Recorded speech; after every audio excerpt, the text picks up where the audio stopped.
It's the earliest hours of Friday morning, March the 5th, 2021.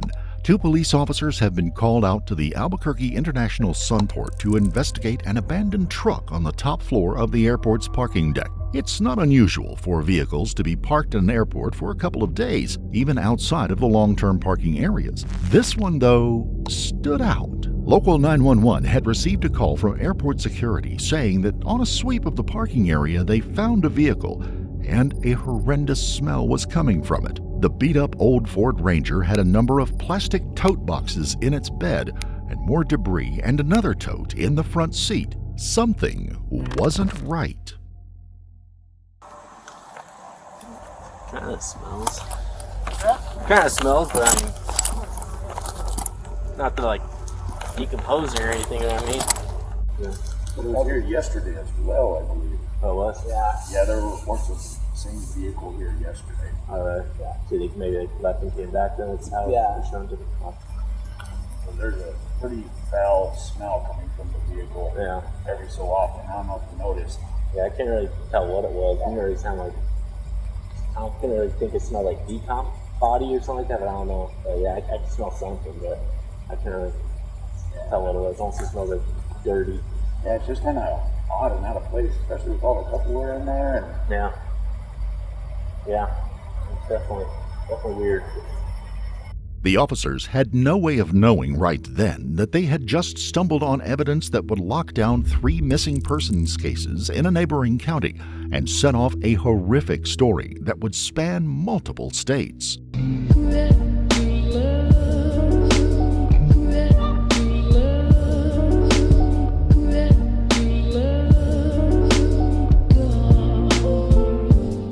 Before we begin, we would like to extend our deepest sympathies to the family and loved ones of the individuals who were victims of these terrible crimes mentioned in this story.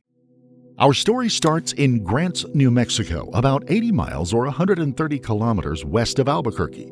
About a fifth of the population lives below the poverty line, including about a third of those under the age of 21, and it has a drug problem, like many struggling American towns. There's a lot of drugs and a lot of desert where someone can go missing. And in Grants, there were a number of people left living on what little bit the government could hand them, trying to balance their needs for food, utilities, and drugs. It was in this environment that the Grants Police Department opened a missing persons report on Matthew Miller, a 21-year-old who had grown up in the town. His grandmother reported him missing after he never came back after leaving home on January the 24th. 5 days had passed before the missing persons report was made to the police. While the young man had a known problem with an opioid addiction, it was not like him to disappear for any length of time, especially without making arrangements for someone to care for his 2 cats. Just the year before, Matthew had lost both his father and grandfather, and even through his difficulties, he remained close with his grandmother. His girlfriend said that she had last seen him that evening headed in the direction of Albuquerque in his brown Chevrolet Colorado pickup truck.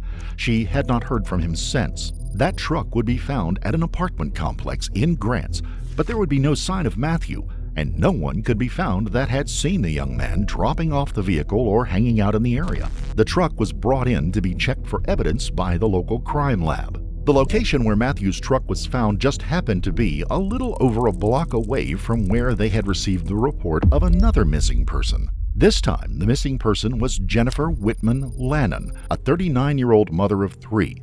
Her ex-husband, Sean, had just reported her missing a few days before. Originally from New Jersey, the couple had moved to New Mexico a few years before because of a job opportunity he had working with a solar energy company. Jennifer, at the time, had been a licensed nurse. The move had not worked out well for them. Sean, who had legal custody of the couple's children because of Jennifer's drug problems, had allowed her to move back in with the family during the pandemic shutdown. With the schools shut down, both he and she were out of work. It was a struggle to survive, and the house was often without electricity or water. As a tenant, Sean also was months behind on rent, but he could not be evicted because of the laws put in place during the emergency. Jennifer, he told police, had stuck with drugs, and one day she got into a car with a man that she had been seeing named Justin Matta and another man only known by his street name, Suspect. and they took off to Arizona with a small bag of fentanyl pills in an effort to sell them to score a larger amount of drugs. Sean said that she never came back, would not return his calls or texts, and he was worried that something had happened to her. He did say that she had done this kind of thing before and had returned home after the money ran out, but considering how tough things were, she should have run out of money before that point. Local police resources went hard to work on the case, canvassing the neighborhoods of both Miller and Lennon, checking with their associates, friends, and family members as well. Both individuals had a large network of friends both in and outside of the drug community. Both Matthew and Jennifer had just fallen off the map. In addition, Justin Mata's fiancé said that he had also been gone since the day that Jennifer had disappeared, reportedly January the 21st. He was just as gone as the other two. No one had seen him in the intervening days. Jennifer and Justin had obviously left together, but could they have been separated somewhere along the way? Or were they together somewhere on a drug bender that had not run its course yet? And what about Matthew? He hadn't disappeared until days afterward. There were some connections between Matthew and the other two based on their drug use, but could something or someone have gotten to them both? Law enforcement officers in the Grants area were left with just trying to track down any lead and going back to their original sources again to see if there was anything else happening. There was a lot of hope that by shaking the tree, something or someone would fall out. Sean Lennon, who had been difficult to keep in touch with, had to be called back in.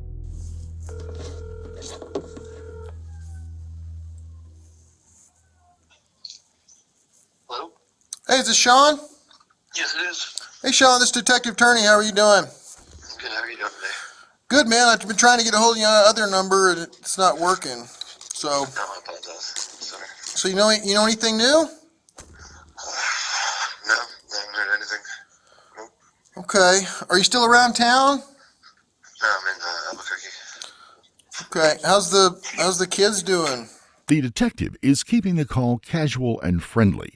This is to start to build a rapport with Sean and make it more probable that he would be willing to come in and talk to him. He doesn't want to make him feel like he is a suspect in fear he will flee, not show up, or show up with an attorney who would most certainly advise Sean not to speak to the detective.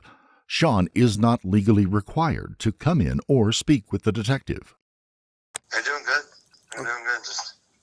Just upset. Are- It is suspicious that Sean has not been proactively reaching out and keeping in touch with the detectives, especially since he states his children have been asking about their mother and crying. Generally, a missing person's family reaches out to the detectives often to keep updated on the case and to see if any new information has been discovered.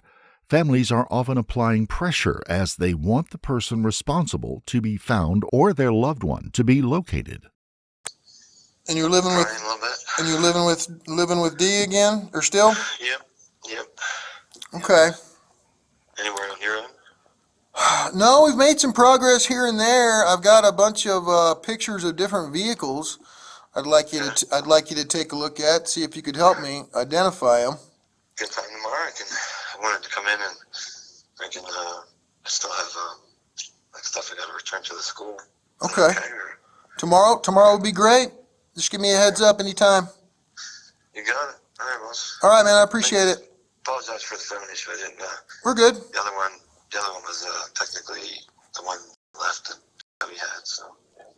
Okay. Yep. Alrighty. Apologize enough. All right. What? Any idea what time tomorrow? In the afternoon, I got to get a ride. So. Okay. Alrighty.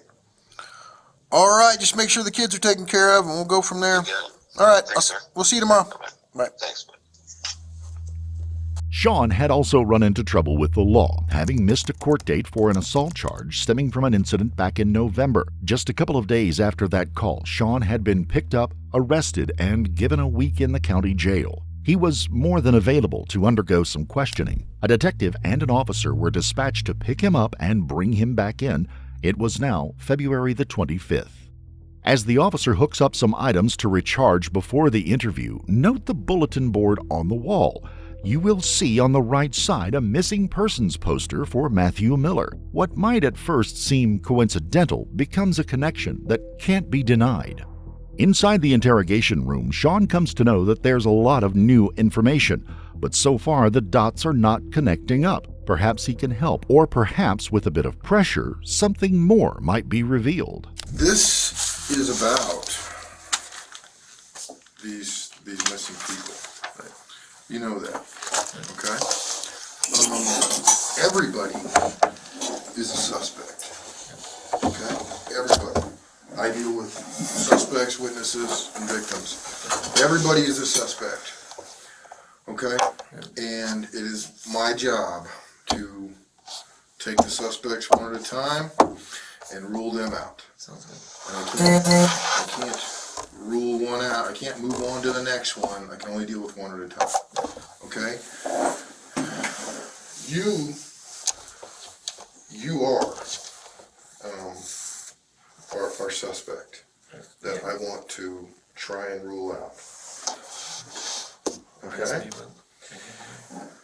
The detective sits right in front of Sean to be able to observe his body language and to invade his personal space if he wants to apply more pressure during the interrogation.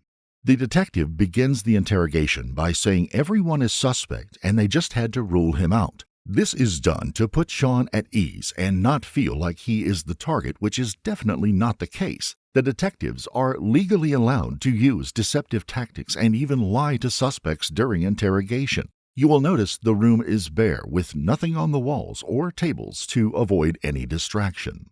The things that you've told us, okay, I've completely ruled each one of them as just an outright lie.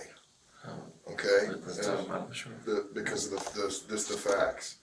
I have surveillance all over this town. Okay, cool. Okay? I have surveillance all over this town. Here, the detective begins what is called the persuasion process. He begins with a statement of involvement and letting Sean know that his previous statements are lies and indicates that this is backed up by surveillance cameras. This may or may not be the case. All right? Yeah. Sean, step one. Right. Okay? Step one is to tell me where the bodies are. Step two, okay, is to tell me some kind of reasonable story of the truth. Okay. Okay? And why is it? No, never mind. Those are the steps. Yep. Okay, we all make mistakes. Okay? Right? And we all freak out.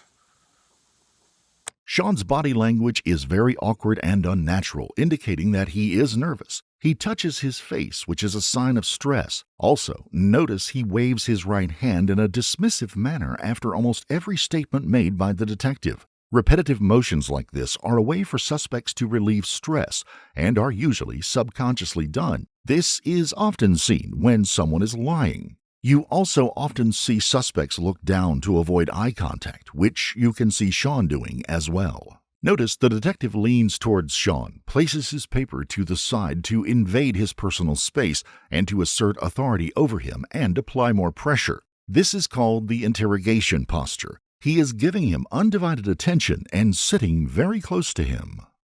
Here, the detective moves on to a technique called theme development. The interrogator proposes to the suspect reasons and motives that will serve to psychologically justify or excuse the suspect criminal's behavior and try to downplay and normalize what had occurred. Here, he does this by suggesting a mistake occurred and states that we all fuck up and make mistakes. The theme is developed as to why the suspect committed the act, not if he committed the act, and tries to downplay the seriousness of the situation with the words he uses. Okay? I don't think you're a killer. I don't think you're capable of purposely, deliberately killing somebody. I think you're a reasonable person. I think it was some kind of self-defense and or an accident. And you flipped out as anybody would, and went and dumped their bodies because you didn't want to lose your kids.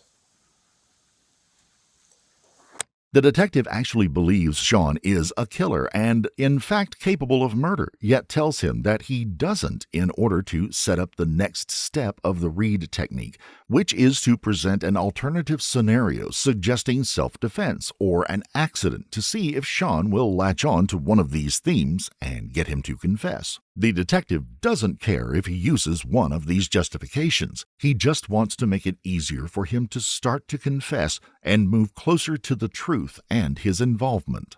He tries to give Sean a more acceptable rationale for committing these murders by using the excuse of not wanting him to lose his kids as a motive for dumping the bodies. He takes a very empathetic, non-judgmental tone with Sean, despite knowing that this is a gruesome and indefensible crime. Note that Sean still has not made a single denial or protest about his innocence.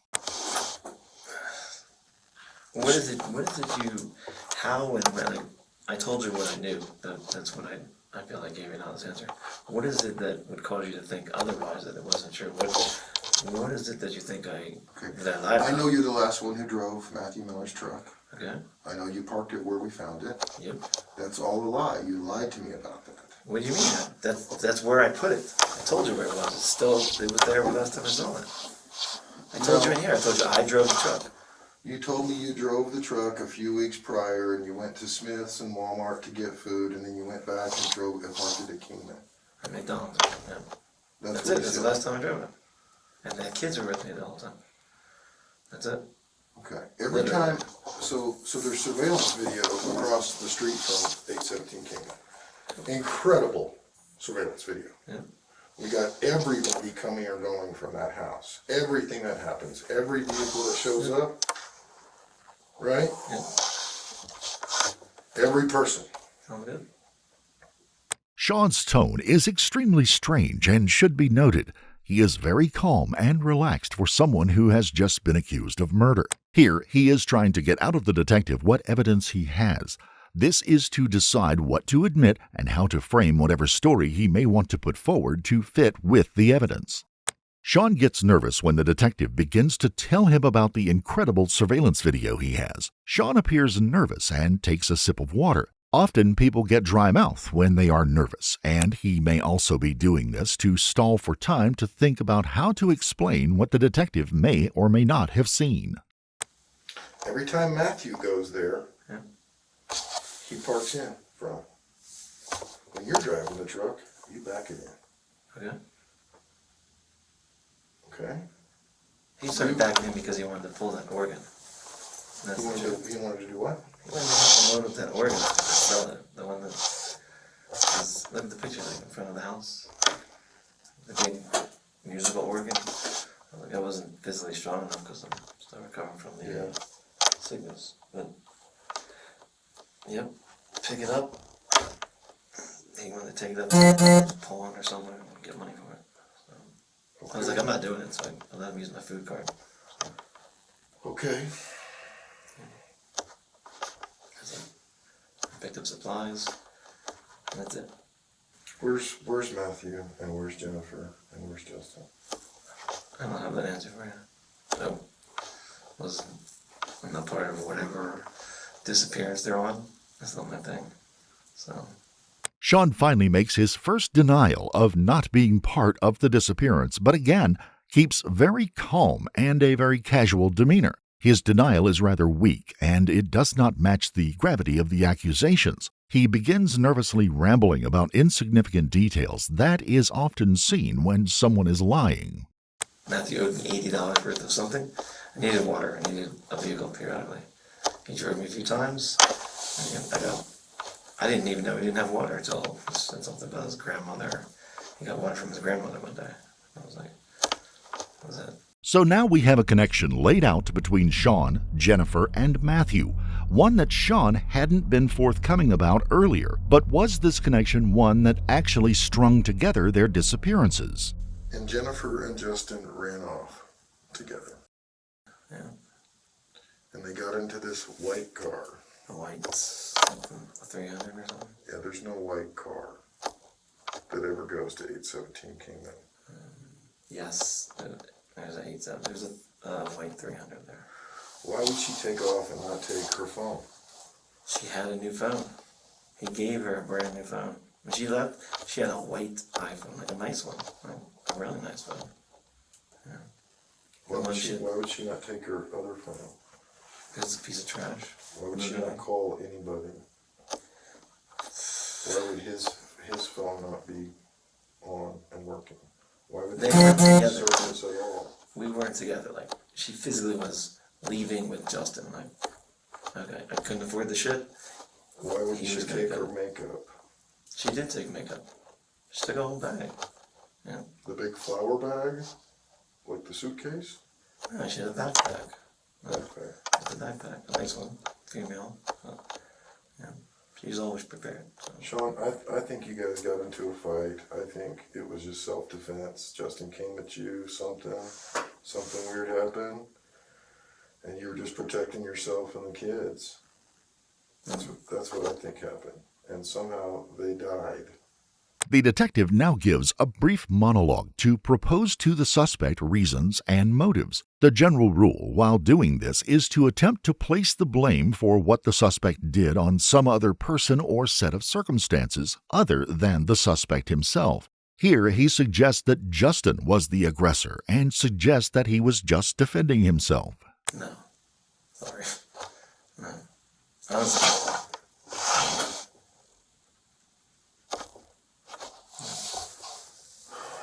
I didn't even get to go. I literally have no transportation. I barely fit this shit in the storage. Like,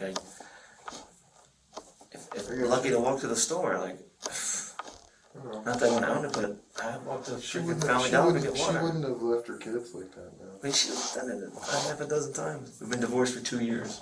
She's a third of Grant's, like, whatever. Yeah. Which is more of a reason for you to be very upset with her. I was just disappointed, you know. I can't change her, but I couldn't make her homeless. Like, that's my mom's and, you know, her mom's thing. I should have kicked her out, forced her out. Like, it's one thing to cripple somebody enough to, you know, not have anywhere to live, you know. Sean gives a very weak denial. Sean reveals what may have been his motive to kill Jennifer by saying that she was sleeping around with a third of the town. Justin, being her new boyfriend, may have been killed out of jealousy or fear that he would report her missing. Sean would go on to say that he has some memory issues, particularly when it comes to converting short-term memories to long-term memories. Perhaps it is from his time in the service, or from his own heavy drug use in the previous years. It is not uncommon for suspects to claim they have memory issues when they are being interrogated, especially when they feel backed into a corner or don't want to discuss certain details most people would be able to readily recall.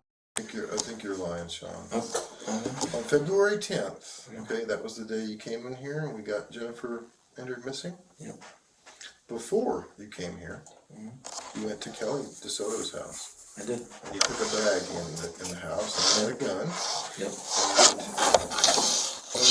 And Jennifer's IDs.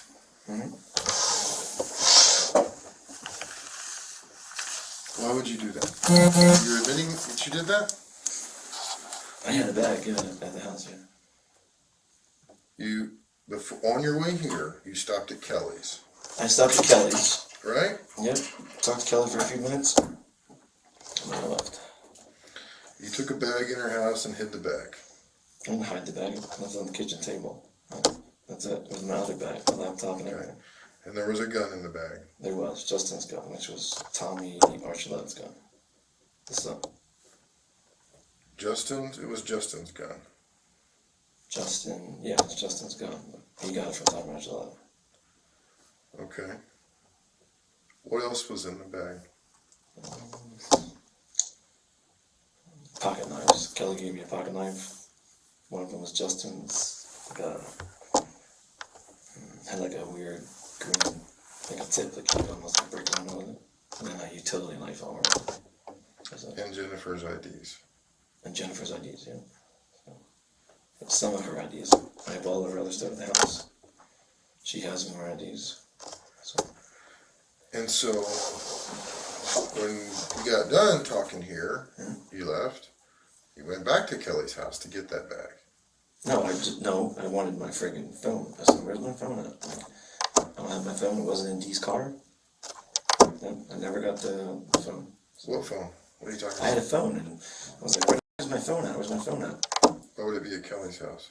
Because the last place I had it, I thought I had it was at Kelly. She bolted out. Like, That doesn't make sense, Sean. no, ask her. She literally bolted out. No, you took the bag with the gun and Jennifer's IDs. I took the bags like everywhere I go, and she kept the gun. Like the dog took it, I guess. That's apparently what it was. But yeah, So you planning on getting the bag back?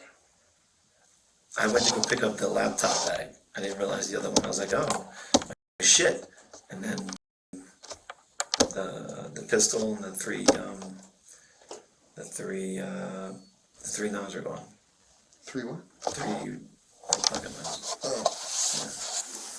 And you didn't try to get that back? I said, where's the stuff that's in the bag? And Doug was like, this is what you're gonna get. And I was like, I wasn't trying to fight with him because he a little bit on the scary side. He has that pistol. Tommy sold. What happened to Jennifer's IDs and stuff? I still have them. Yeah. You got them back from Kelly's house? They were in the bag. They were in the bag. In the laptop bag? Yeah. They were in the bag. The only thing I didn't get was the three little knives. Like, like blades like this big maybe. Why didn't you tell me this? With I didn't know I wasn't getting the stuff back until I didn't realize the other bag was there. I left the laptop bag by accident because I wanted to download the casino forms for her. She wanted to cash out. I wanted to cash out. My printer was in storage. She's like, I don't have the printer. I was like, all right, I'll be back. Drop everything, run, come back. I'm like, where's my phone at? Like, no phone. I'm like, where's my shit at? Like, What phone are you talking about? we had like an Android phone, another one. What was the number to it? I pulled all of the phone records, Okay. Sean, Yeah. from your 299 The other one. and the one you claim was Jennifer's, Right. and Dee's, because you were using Dee's phone to text Kelly after you left, because you destroyed Jennifer's phone. I destroyed You Jennifer's? smashed it on the porch. Sean has just been hit with a big problem. Explaining away the gun would be difficult. But did it have anything to do with the disappearances? Right now, it looked suspicious, but it could also just be a man getting rid of some difficult-to-explain items before going in for a short-term incarceration. Sean does not like the insinuation that he was trying to get rid of evidence, possibly evidence of a murder. He's not taking the bait laid out for him here. I just want to give you this chance. You know, we're eventually going to figure out exactly what happened. We're eventually going to find them all. And that's a good thing. I think that they're deceased, don't you? I think she's gonna pop up when she wants money. That's all I was really It's about. been a month, man. She's disappeared for more than a month before. Hasn't called her mom. Hasn't had contact with any Her cop mom knows now that anywhere she's in on the the United shit. States. As soon as she Neither fucking has realized. Justin. Neither has Matthew. Matthew wouldn't have left 2 days without taking care of his cats. You're the Exactly. last one in his car. Okay. I see your point. How did you? It doesn't change the fact that I used his card because he took $80 off my food card. His girl was there.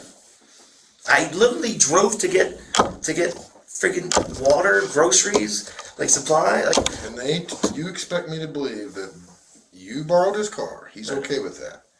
And he wants you and Justin, you want me to believe that Justin and Matthew, okay, told you to go park it a block away from your house. they were leaving again together. I said, Why "All wouldn't right." they just park it at your house then? I tell them not to park in front of my shit all the time.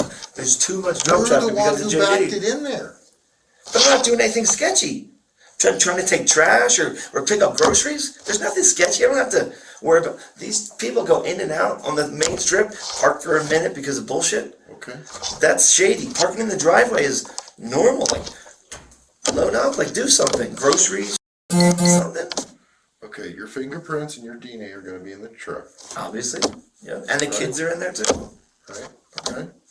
The detective offers him a chance to confess, making it seem like it's in his best interest and that they will figure it out either way. While this is true, a confession is always extremely useful in prosecuting a case. Again, Sean asks what evidence the detectives took to see what they may know or have found. Police have laid the information out there, but Sean has been able to at least answer enough to blur, if not erase, any lines that connect him to the disappearances. Sean would be released from jail with another court date in the future. He'd return to Albuquerque to gather up his kids. He made arrangements to take his kids back to New Jersey to stay with family while Sean came back to deal with his legal issues and to keep up with the investigation into Jennifer's disappearance. One day, Sean will take off with the kids from Albuquerque International Sunport, and just a couple of days later, that beat-up red Ford Ranger would be found abandoned in the parking deck, its bed filled with large plastic totes, smelling disturbingly foul. The truck was registered to Randall Apostolone, a person who seemingly had no link to Sean, but the contents certainly did. The officers would call in an evidence team, and the bins would be removed from the truck and opened. Within were the dismembered bodies of Jennifer Lannon, Justin Mata, and Matthew Miller. In the front seat, under a tarp and covered with another tote and debris, would be the corpse of Randall Apostolone. A small sledgehammer would be found under his body. The weapon had been used to murder the man. Autopsy reports on the three bodies in the totes would show that they had died quite some time ago, almost a month and a half before discovery. They had each been shot, Jennifer at point-blank range, and that Matthew's body showed signs of severe blunt force trauma. While all this was going on, far off in East Greenwich, New Jersey, on March the 8th, someone broke into the home of Michael Debkowski and brutally beat him to death with a hammer. Debkowski, age 66, was a retired chemical engineer with a long history of community involvement. Decades before, he had served as a mentor in the Big Brothers Big Sisters local organization for a young Sean Lannon and his twin brother. Thousands of miles separated the crime scenes, and decades separated the men involved. But there was no doubt in the investigators' minds that Sean Lannon was more than just a suspect now. He was a multiple murderer. He was mobile and could very well be heading back to New Mexico to tie up some more loose ends. A nationwide manhunt was called, and resources from beat cops to interstate license plate readers were brought to bear. A fugitive capture task force was assembled from local resources of the St. Louis Metro Police Department and the U.S. Marshals Service. In the early hours of the morning, they convened on the area. They observed someone inside Debkowski's car, and 18 officers surrounded it, with one of the deputy marshals breaching the window. They pulled Sean Lannon from the car. Sean surrendered peacefully, but he did have a knife on him. Nearby in the vehicle was a hammer, the one used in the New Jersey murder, and a hatchet. There was $625 in loose bills, a sizable coin collection stolen from Debkowski's home, and a tote filled with other miscellaneous items. Sean would be hauled in to the police station, and detectives from New Jersey and New Mexico would board planes headed to the Midwest state to question the man. There was no more room for stories from Sean Lannon, and he knew it. Now, he could only tell what had actually happened and try to couch his explanation in such a way to paint himself as something that wasn't quite a murdering monster. Can we get you anything? I know there's at least bring your food, right? So bring in some McDonald's when it gets here.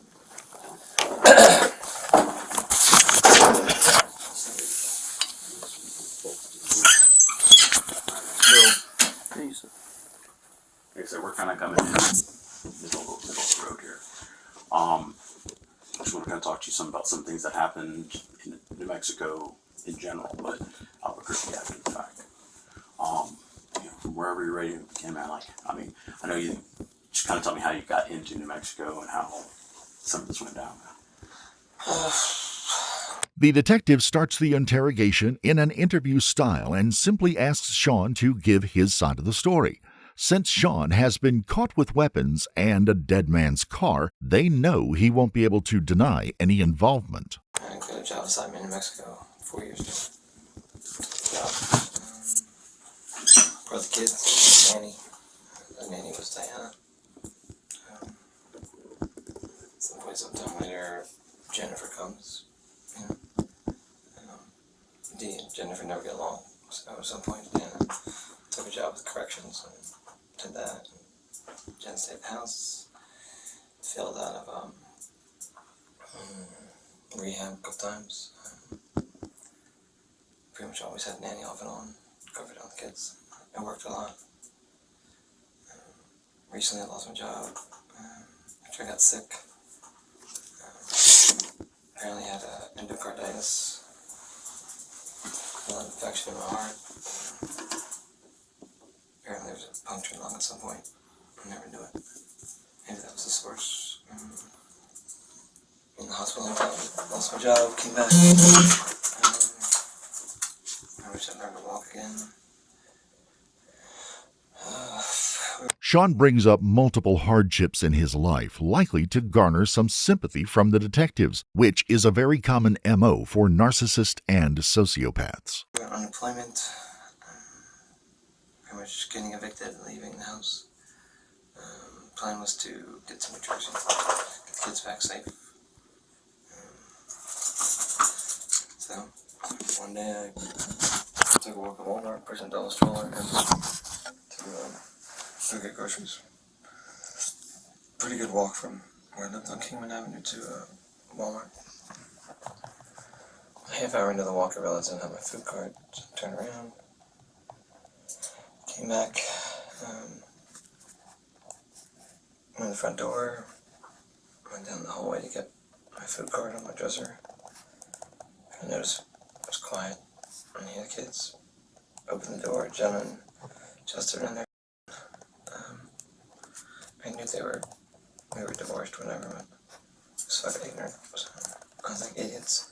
The kids grabbed my card. Justin said that they were with his girlfriend. I'm like, God, you idiot. Your girlfriend, your wife's got my kids, so you got your girlfriend. So call the kids, nothing. Open the door, cross your mind. It's pile of blankets behind the blankets of the kids. Pick up. Pretty much like right on top of them, no response. Pick up, not breathing. Doesn't seem like she's breathing, so I'm flipping out. I put her against me, I could feel her. She's got shallow breaths. She's tall with us. So I'm screaming at the two of them, like, what the fuck she do to the kids? And my arm, I got no pulse, no respirations. I'm flipping out, like, what the fuck you do? Justin's putting on his clothes, comes in like, done this 100 times, like, they're fine. I'm like, they're not fine, they're not breathing. Sean claims he walked in on Jennifer having sex with Justin may be what triggered him to kill her and later Justin. Sean then begins to tell a story about how he thought his kids were dead and not breathing, which may have truth to it or may be completely fabricated. However, a father who found his children like this would have called 911. And the way he tells it, it is likely not true and just more justification. What to do? Because when they drugged them something in their medicine, Jen didn't think I was being serious. She comes in, looks at me, she grabs Shawn Michael. She got on pulse. She's not breathing on pulse. I'm like, I know. I check Shawn. There's no pulse. She starts saying that she killed the Garrison baby. That's it. We conceived Shawn at Garrison Lake. It was our baby. Justin ran out the room, out the house immediately. At this point, we're just crying and holding the kids. Jen's adamant she's gonna overdose on the heroin. She kisses the kids on the forehead, all three of them. And says, I'll see you in a minute. She goes to draw up her shit. I put her on the couch in the living room. Positioned the couch at the door so that when the nanny got there in a couple hours, she could, so she opened the door, I would hit the couch and she'd have, she had blankets and pillows on her. I went back to the room.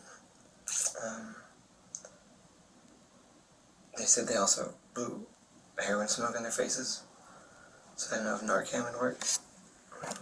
We looked around the garage and I found one. Narcan was a single nair applicator. 2 kids. So I pretty much jerry-rigged something in about less than a minute. Took 2 sports cup straws, some duct tape, tied them together, put them over the applicator, rolled their faces, bodies together there and there, and I put in each one. I fired it off. Nothing happened.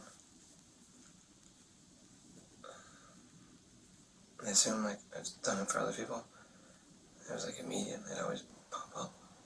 Sean begins telling a story about trying to give his kids Narcan to revive them from the heroin Jennifer and Justin allegedly blew on the kids. He speaks in a very monotone, unemotional voice throughout, even when talking about his children being unresponsive. This may be because it is untrue, or could be a function of his clear personality disorder.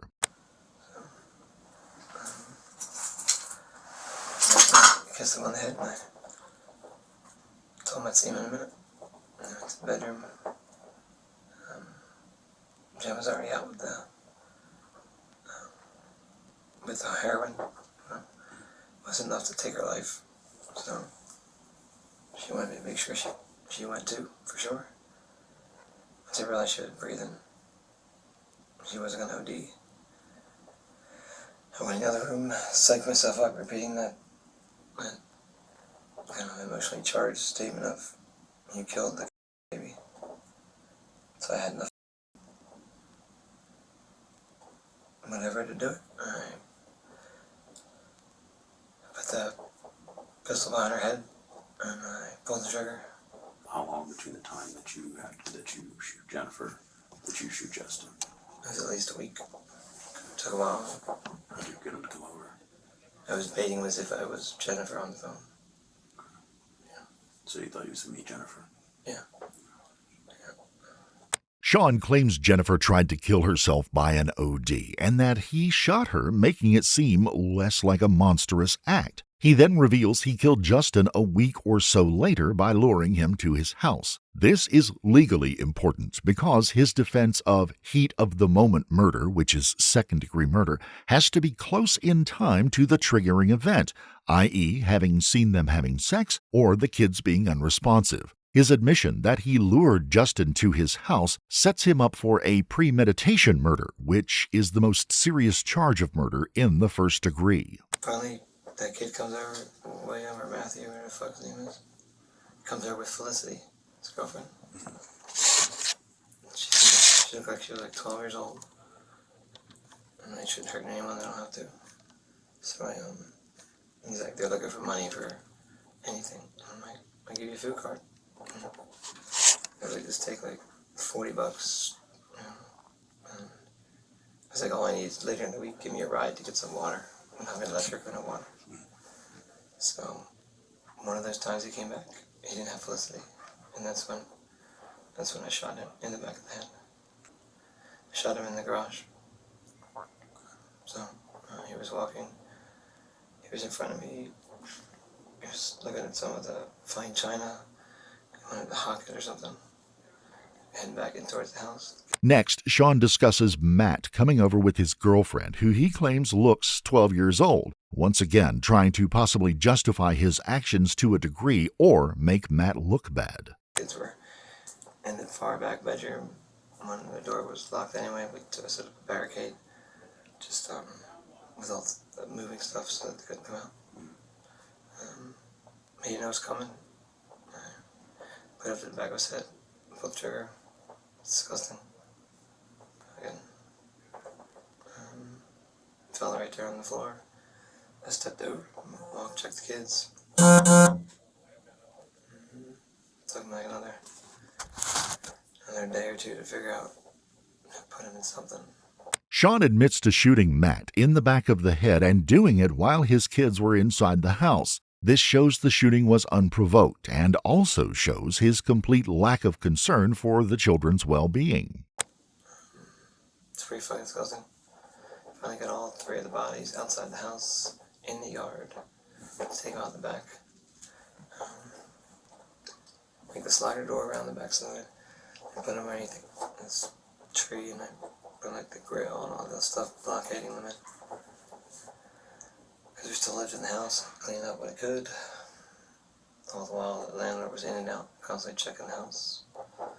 Another variable.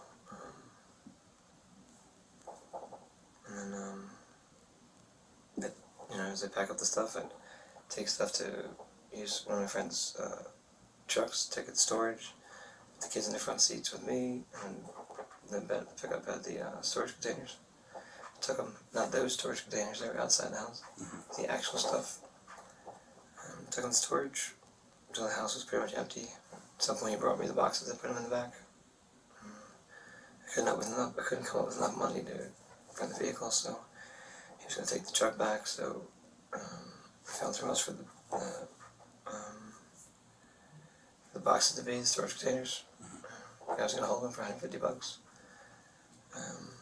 He wanted another $300 once we got to his place. I don't have another $300. The other guy or Miguel? No, Randy wanted another $300 to hold the boxes. So I didn't have $300. So he's like, well, I'm going to drop you back off. So we left his place, came back to the Pearl. The box was still in the back. Pulled in right there. We got in a fight. I killed him in the front seat. He was in the driver's seat. I hit him 2 or 3 times with my hands. Flipped the key to the off position. And I proceeded to, daytime, the same day I got picked up. No one happened to see anything.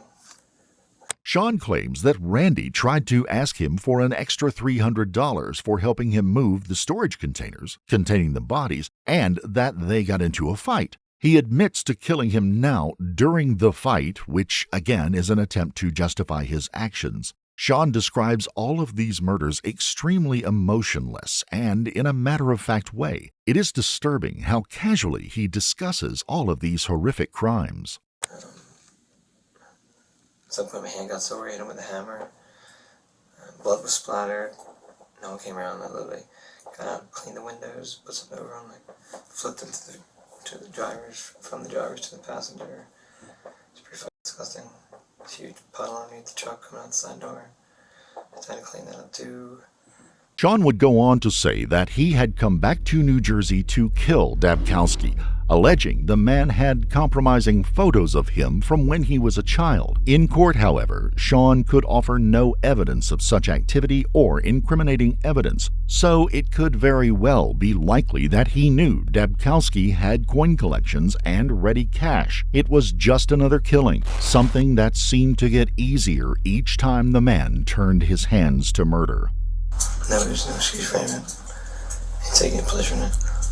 Sean's ready admission to the killings and the explanations would, without a doubt, be what the case would hang upon. While local police sought hard to find evidence at the scene of the killings in the house Sean and Jennifer had shared, there was little to nothing to be found. Sean had done a fairly thorough cleaning of the blood and gore, but after he vacated the premises, the landlord had brought in a crew to remodel. The foreman of that crew, who was staying at the house at that time, described coming into the house that had been thoroughly trashed. It was filthy with trash and human excrement, spoiled food, and some signs that perhaps the children had not just been abused, but chained to the walls of their room. By the time Sean had become a suspect in the disappearance, the remodeling effort was well underway, and any evidence had been inadvertently destroyed in the process. The murder weapon, a .40 caliber Smith & Wesson handgun, was recovered, however. When Sean had ditched the bag at his old girlfriend's house,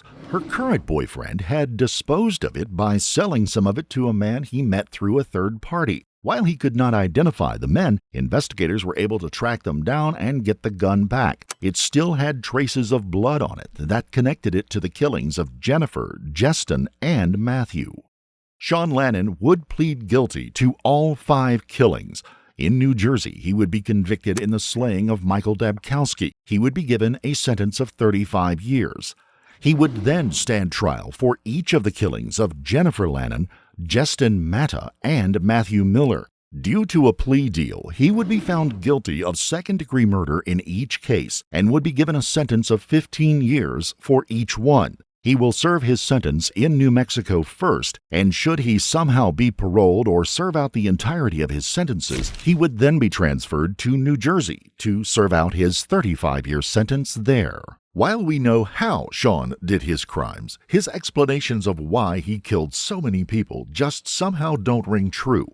In court, no evidence was offered to support his claims that predatory advances had been made towards his children by his victims, or that he had actually been subjected to such advances as a child himself. He had had almost 2 months to concoct his stories and get his reasonings together. He also claimed to police that he had killed many more people involved in drug trafficking in that area of New Mexico. He claimed a potential 11 more victims, though none of those claims have ever been proven after investigation. In the end, it seems most likely that after killing his wife, Sean felt that he had to kill Jetson, who would be the first to miss her. And then, after he made that domino fall, Matthew was next. Each time, the horrors became easier for him to deal with. He'd used a hammer to finish off Matthew, and then on a postulone in the man's truck, he used another hammer. When he finally made it to New Jersey and the home of Michael Dabkowski, he chose the hammer again as a tool for his grisly work. One kill led to another and another, each becoming easier for him. He found his way. He found the monster inside himself. It seemed like the monster was something he was willing to live with. He'll spend the rest of his life locked away and locked up with the monster he made of himself. The children of Sean and Jennifer were adopted by one of her siblings.